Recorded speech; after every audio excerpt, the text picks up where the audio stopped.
Manifesto super hit అయితే YCP manifesto వెలవెలబోయిందన్నారు Chandrababu. ఏపీకి రాజధాని లేకుండా చేసిన ఘనత జగన్ కే దక్కిందన్నారు. బ్యాండేజ్ నాటకాలు ఇక మీదట సాగువన్నారు చంద్రబాబు. ఎలక్షన్ మేనిఫెస్టో ఏం తమ్ముళ్ళు సూపర్ 6 మీరు చూశారు. జగన్మోహన్ రెడ్డి మేనిఫెస్టో వెలవెలబోయింది.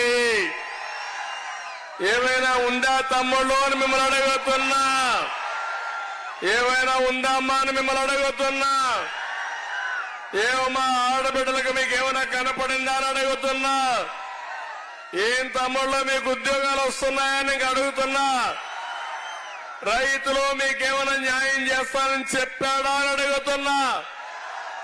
దేనికి ఎలక్షన్ మేనిఫెస్టో అంటే నా వల్ల కాదు, దోచుకోవాల్సింది దోచుకున్నా, దాచుకోవాల్సింది దాచుకున్నా, ఇప్పుడు చేతులెత్తేస్తానని చేతులెత్తేసిన వ్యక్తి జగన్మోహన్ రెడ్డి. మా తమ్ముడు బ్యాండేజ్ కట్టుకొచ్చాడు చూడండి.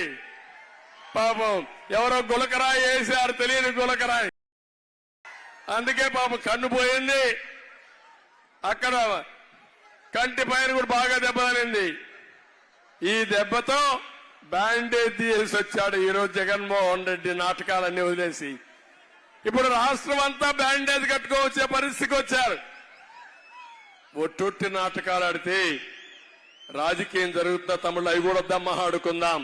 నేను ఒకటే మిమ్మల్ని అందరిని అడుగుతున్నా, ఈరోజు ఈ రాష్ట్రంలో చైతన్యం రావాలి.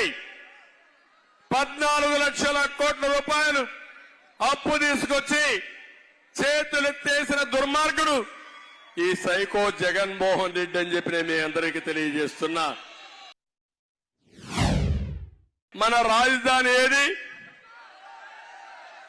రాజధాని ఉందా మనకు? 10 ఏళ్ళు అయింది విభజన జరిగి, అవునా కాదా? హైదరాబాద్ తెలంగాణ రాజధాని అంటే హైదరాబాద్ అని చెప్తారా? లేదు. చెన్నైకి ఉందా లేదని అంటున్నా. ఇంకో పక్క కర్ణాటకకు ఉంది. రాజధాని లేకుండా చేసిన దుర్మార్గుడు ఈ జగన్మోహన్ రెడ్డి. మామూలు దుర్మార్గం కాదు. నేను ఆ రోజు రైతుల్ని మెప్పించి 35,000 ఎకరాలు భూసేకరణ చేసి అమరావతిని ప్రపంచంలోని ఒక మంచి రాజధానిగా తయారు చేసి హైదరాబాద్ తయారు చేశా.